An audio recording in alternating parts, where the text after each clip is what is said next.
What's good, guys? Fantasy Joe back here with another mock draft Monday. Today we are drafting from the 109 spot in a PPR draft. Three wide receivers, no flex, two running backs.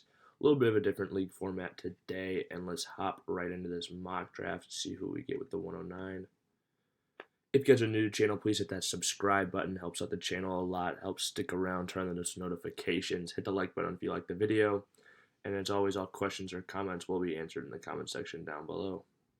All right, so title, the players have been drafted. Derrick Henry is still available. I'm going to take him, even though it's a PPR league.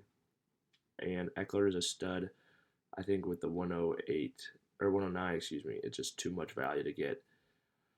2,000-yard rusher and a 1,500-yard rusher in the season before that. There's also been some word that he would like to get more involved in the passing game. Will that come to fruition? At this point in his career, it's unknown if a zebra can change its stripes, but we'll find out, Maybe he catches, 25, 30 passes. That'd be a pretty big bump for him, honestly, and be something in that passing game volume where he can start getting a couple hundred yards a year and start producing a little bit more. So I'll take him here with the 109. Lock in Derrick Henry there. And, so A.J. Brown got to me, who I really like this year. I think he's going to be an absolute stud, even in PPR leagues. But there was one other player who I was looking at, and that's Travis Kelce in the second round PPR. I think that's too much to trash up on. I'm going to take him, lock him into my tight end spot, and get that stud difference maker at the position. I feel like in a PPR, he's even a bigger difference maker. Maybe you could argue Darren Waller is a little bit closer, but compared to the other bottom, the 6 through 12 scoring tight ends this year, he's going to be an even bigger advantage in a PPR draft. So I'm going to take him there, lock in two guys who I really have a lot of faith in the first and second round. And part of the reason being, I think I can secure players like this in these rounds. Julio Jones is still available. I think he's going to be an absolute stud this year. But there's one back I'm going to take before him, and that's Clyde Edwards-Helaire. Going to lock in some of that passing game reduction that Derrick Henry is lacking. I think Clyde is going to have a big season this year, especially in a PPR draft. He's very involved in the passing game and will be more so this year with a full offseason to learn the scheme in person, not as much virtual. Not as much virtual offseason work, hopefully a lot more in-person work. And then they added Orlando Brown to their offensive line, Joe Thuney, and Creed Humphrey in the draft, second-round center from Oklahoma, who is very good. So 3+ starters on their offensive line that they've added this year. I think that's going to help Clyde Edwards-Helaire rush a few more touchdowns in. And as I said, I think he'll be more involved in the passing game, so I'll take him here, lock in my 2 RBs, and now we can load up on some wide receivers. Unfortunately, when you pass on a guy like that, though, Julio is gone now. I'm going to take Mike Evans here, though. I think he is still a good player, even though there's 3 guys there, a little bit more of a crowded room, but he has that high touchdown upside. Played a lot of the year last year, injured, has had 1,000 yards in every season he's played, and if he's healthy, I think he could be very productive next season. So I'm going to take him here, lock in my first wide receiver with Mike Evans. I feel like I've got a really talented first 4 to start this draft off. All right, let's look at some wide receiver options. Chase Edmonds still available. He's an enticing bench option at running back. Probably going to try to snag one of these guys first, though. Taking a look, though, none of these guys really excite me that much. Chase Edmonds is exciting, so is Myles Gaskin. I'm going to take Myles Gaskin here from Miami. They have an easy schedule. I'll lock in my first bench back and have 3 really good running backs I feel good about. Oh, and Jamar Chase went right after. That's who I was kind of hoping to get in the next round. Makes sense, though. He is a steal in the 6th, honestly. Now I'm going to take Cortland Sutton from Denver. I think he can do good things this year for them.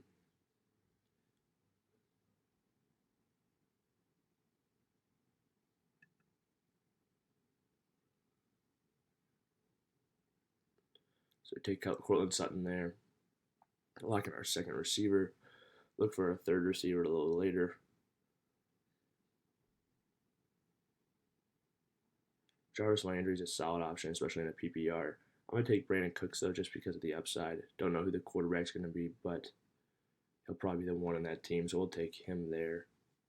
Feel good about those receivers. Not great, but when you have Travis Kelce as well, your tight end spot, that's like basically starting a wide receiver one, an extra one compared to your opponents. Jarvis Landry is still available. You know what? I'll snag him here.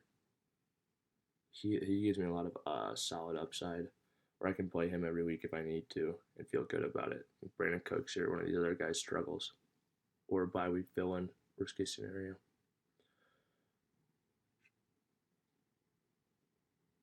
Robert Tunyon's still available at tight end. He's an interesting option.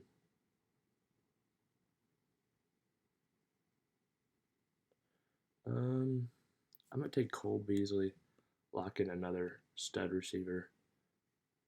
I think he's going way too late in drafts, and I'll stop his slide there.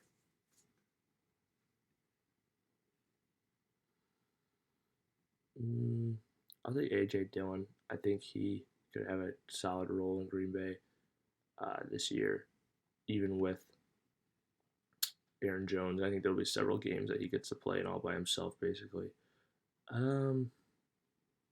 Well, they're a player I consider a little bit more there. I also consider Javonte Williams, but I think I'll take AJ Dillon.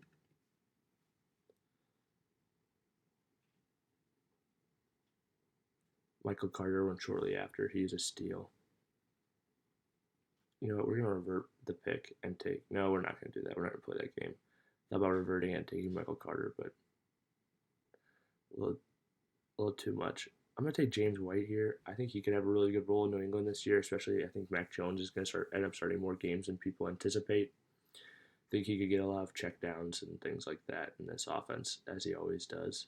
And in a PPR league, he could be very good. So I'm going to snag him on my bench and fill out that running back depth. Feel good about the guys I've got. And one last guy I'll take a shot on is Phillip Lindsay. I think he's very talented for that Houston offense. So we got all my bench spots. There's 2 more bench players I'll probably take, skipping defense and kicker. But I do need a quarterback. This will be interesting because basically all the guys you normally pick are gone.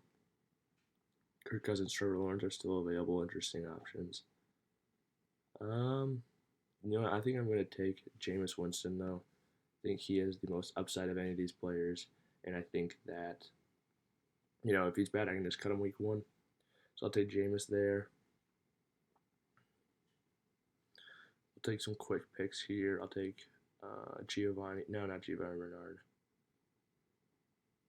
I will take Salvin Ahmad. Or no, I won't. I got to take a handcuffed in a fantasy mock draft. I'll take Parris Campbell.